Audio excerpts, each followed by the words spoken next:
नमस्कार दर्शक बंधु लाटेस्ट जॉब्स ओडिशा को आपण मानक स्वागत। दर्शक बंधु आज निजुक्ति सूचना रही भुवनेश्वर एम्स हॉस्पिटल रे निजुक्ति एथिपाई आपण 10वीं श्रेणी भी पास करथिले आवेदन करि परिबे तो +3 करथिले मध्ये आवेदन करि परिबे। सबु शिक्षागत योग्यताधारी मानक पई रही सुजोग। Bhubaneswar AIIMS recruitment 2025 notification release हो सारी एथिपाई आपण मानक कौन भी एग्जाम दबार व्यवस्था नहीं, आपण माने डायरेक्ट सिलेक्शन हो पारे। आपण माने देखि परछन्ते एम्स तरफ प्रकाश पाइथिबा नियुक्ति पई आपण माने एहाको ऑनलाइन अप्लाई जदि आपण माने इंटरेस्टेड अछन्ते एवं एलिजिबल अछन्ते एवं एहाको अप्लाई करिवा पई इंटरेस्टेड अछन्ते ताहले अप्लाई करिवा पूर्व थरटे यार ऑफिशियल वेबसाइट www.aimsbhubaneswar.nic.in रे आपण माने लॉगिन करी चेक करि परिबे। एबे चलंतु देखिनबा जदि आपण माने इंटरेस्टेड अछंती तो सेथि पई आपनकर शिक्षागत योग्यता कोन रहबा दरकार, बयस सीमा कोन रहबा दरकार, आपनकर वैकेंसी डिटेल्स केते रहिछि, टोटल पोस्ट केते, एप्लीकेशन फी अछि कि नहीं, प्लेस ऑफ पोस्टिंग केउठी रहइबो, इंपोर्टेंट डॉक्यूमेंट कोन कोन आवश्यक हेबो जदि आपण माने एहाको ऑनलाइन रे आवेदन करिवे तो एहार ऑल डिटेल्स देखिनबा वीडियो रु। दर्शक बंधु वर्तमान म आपण मानू नै आसी ओडिसा रे एक ट्रस्टेड जॉब पोर्टल साइट को जदि आपण माने ए पेज रे पहुंचबा चाहछन्ते ताहाले आपण देखबा वीडियो तळे थिबा description box row first link रे क्लिक कर दियंतु आपण मन मध्ये ए पेज रे पहुंच परिबे। नेम ऑफ ऑर्गेनाइजेशन होछि एम्स भुवनेश्वर। एम्स भुवनेश्वर तरफ विज्ञप्ति जारी रहिछि। टाइप ऑफ जॉब रोछि कॉन्ट्रैक्चुअल बेसिस। आपनकर नियुक्ति भित्तिक नियुक्ति अटे या चुक्ति भित्तिक नियुक्ति। दर्शक बंधु जदि कैटेगरी बोली कहबा ताहले ओडिशा गवर्नमेंट जॉब अटे। नेम ऑफ पोस्ट देखंतु केउ पोस्ट पय वैकेंसी जारी होछि, केउ पोस्ट पय वैकेंसी जारी होछि देखंतु।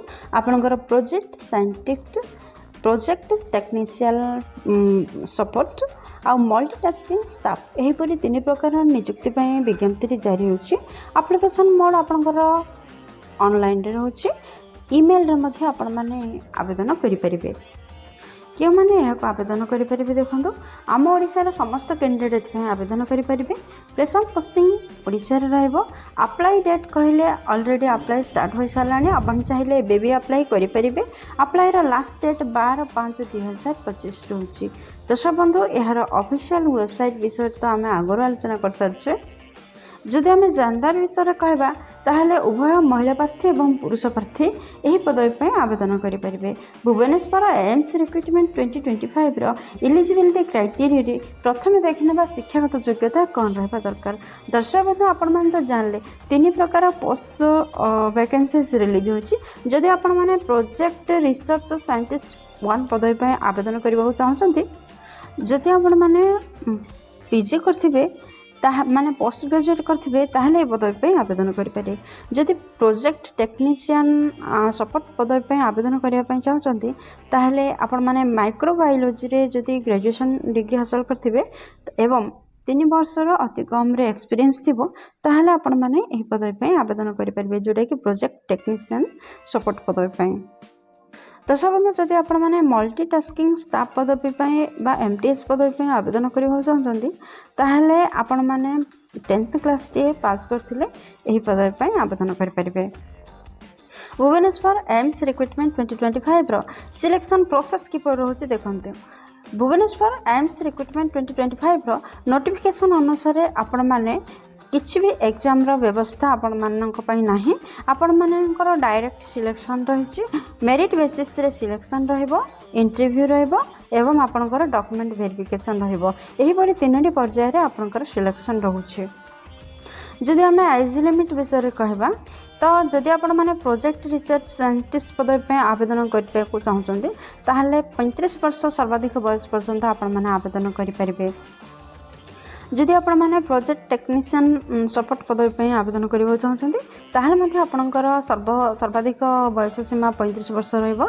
जदि मल्टीटास्किंग स्टाफ पदवी पे आवेदन करबा चाहछन्ते आपनकर सर्वाधिक बयस सीमा 25 वर्ष रहिबो। दर्शक बंधु यह छड़ा गवर्नमेंट नियम अनुसार आपण मानकर एज रो रिलैक्सेशन रहिछि। ଯେପରିକି ଓବିସି କ୍ୟାଣ୍ଡିଡେଟ୍ ମାନଙ୍କ ପାଇଁ 3 ବର୍ଷର ଏଜ୍ ରିଲାକ୍ସେସନ୍ ରହୁଛି। ଏସଟି ଏସସି ପିଡବ୍ଲ୍ୟୁଡି କ୍ୟାଣ୍ଡିଡେଟ୍ ମାନଙ୍କ ପାଇଁ 5 ବର୍ଷ ଏବଂ ଏକ୍ସ ସର୍ଭିସମ୍ୟାନ୍ ମାନଙ୍କ ପାଇଁ 5 ବର୍ଷର ଏଜ୍ ରିଲାକ୍ସେସନ୍ ରହୁଛି। Bhubaneswar AIIMS recruitment 2025 important date କ'ଣ ରହିଛି ଦେଖନ୍ତୁ। ଦର୍ଶକ ବନ୍ଧୁ ଆପ୍ଲାଏ ଡେଟ୍ କହିଲେ ବର୍ତ୍ତମାନ ଷ୍ଟାର୍ଟ ହୋଇସାରିଲାଣି। ଆପଣମାନେ ଚାହିଁଲେ ଏବେ ବି ଆପ୍ଲାଏ କରିପାରିବେ। ଆଉ ଆପ୍ଲାଏର ଲାଷ୍ଟ ଡେଟ୍ 12 ମେ 2025 ରହିଛି। Bhubaneswar AIIMS recruitment 2025 application fee ବିଷୟରେ ଟିକେ ଦେଖିବା।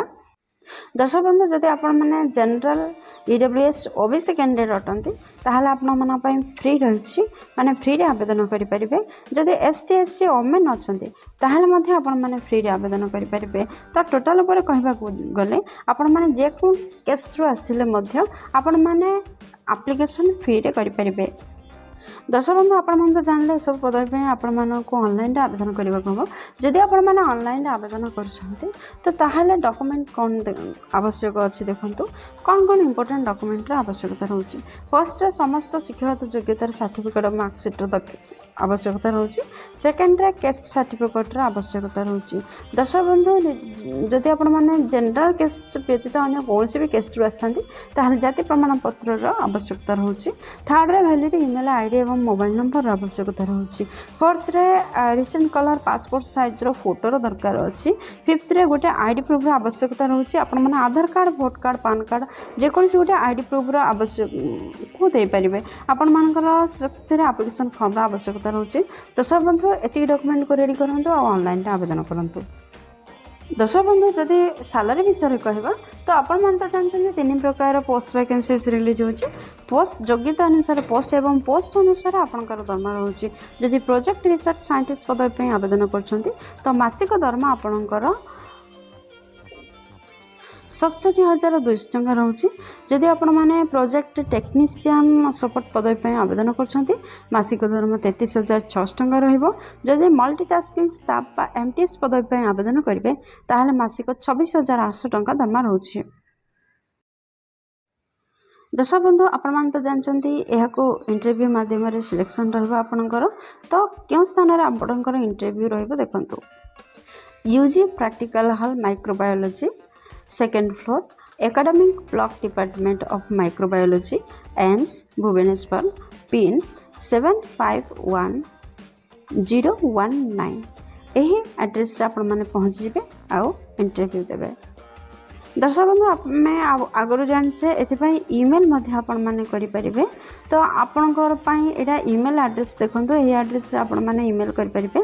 ଦର୍ଶକ ବନ୍ଧୁ ଏହି ଜବ୍ ରିଲେଟେଡ୍ ଅନ୍ୟ ସମସ୍ତ ଡକୁମେଣ୍ଟ ଯାହା ଅନ୍ୟ ସମସ୍ତ ତଥ୍ୟ ଆପଣଙ୍କୁ ଦରକାର ଅଛି ତ ଭିଡ଼ିଓ ଡିସ୍କ୍ରିପ୍ସନ୍ରେ ସମସ୍ତ ଲିଙ୍କ୍ ପ୍ରୋଭାଇଡ଼୍ କରିଦିଆଯାଇଛି। ଆପଣମାନେ ତାହାର ଉପଯୋଗ କରିପାରିବେ।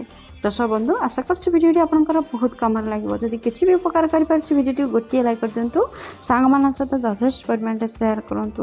ଚ୍ୟାନେଲରେ ନୂଆ ଥିଲେ ଚ୍ୟାନେଲକୁ ସବସ୍କ୍ରାଇବ୍ କରି ବେଲ୍ ବଟନ୍ ପ୍ରେସ୍ କରି ଆଲ୍ ସେଟ୍ କରନ୍ତୁ, ଯାହାଦ୍ୱାରା ପ୍ରତିଦିନ ପ୍ରକାଶ ପାଉଥିବା ଗଭର୍ଣ୍ଣମେଣ୍ଟ ଜବ୍ ବିଷୟରେ ଆପଣମାନେ ପ୍ରଥମେ ଜାଣିପାରିବେ। ଦର୍ଶକ ବନ୍ଧୁ ଭିଡ଼ିଓଟିକୁ ଏପର୍ଯ୍ୟନ୍ତ ଦେଖିଥିବାରୁ ଆପଣଙ୍କୁ ଅଶେଷ ଧନ୍ୟବାଦ। ପୁଣି ଦେଖା ହେବ ଲାଟେଷ୍ଟ ଜବ୍ସ ଓଡ଼ିଶାର ନୂଆ ଏକ ଫ୍ରେଶ୍ ଅଧ୍ୟାୟରେ ନୂଆ ଏକ ନିଯୁକ୍ତି ସୂଚନା।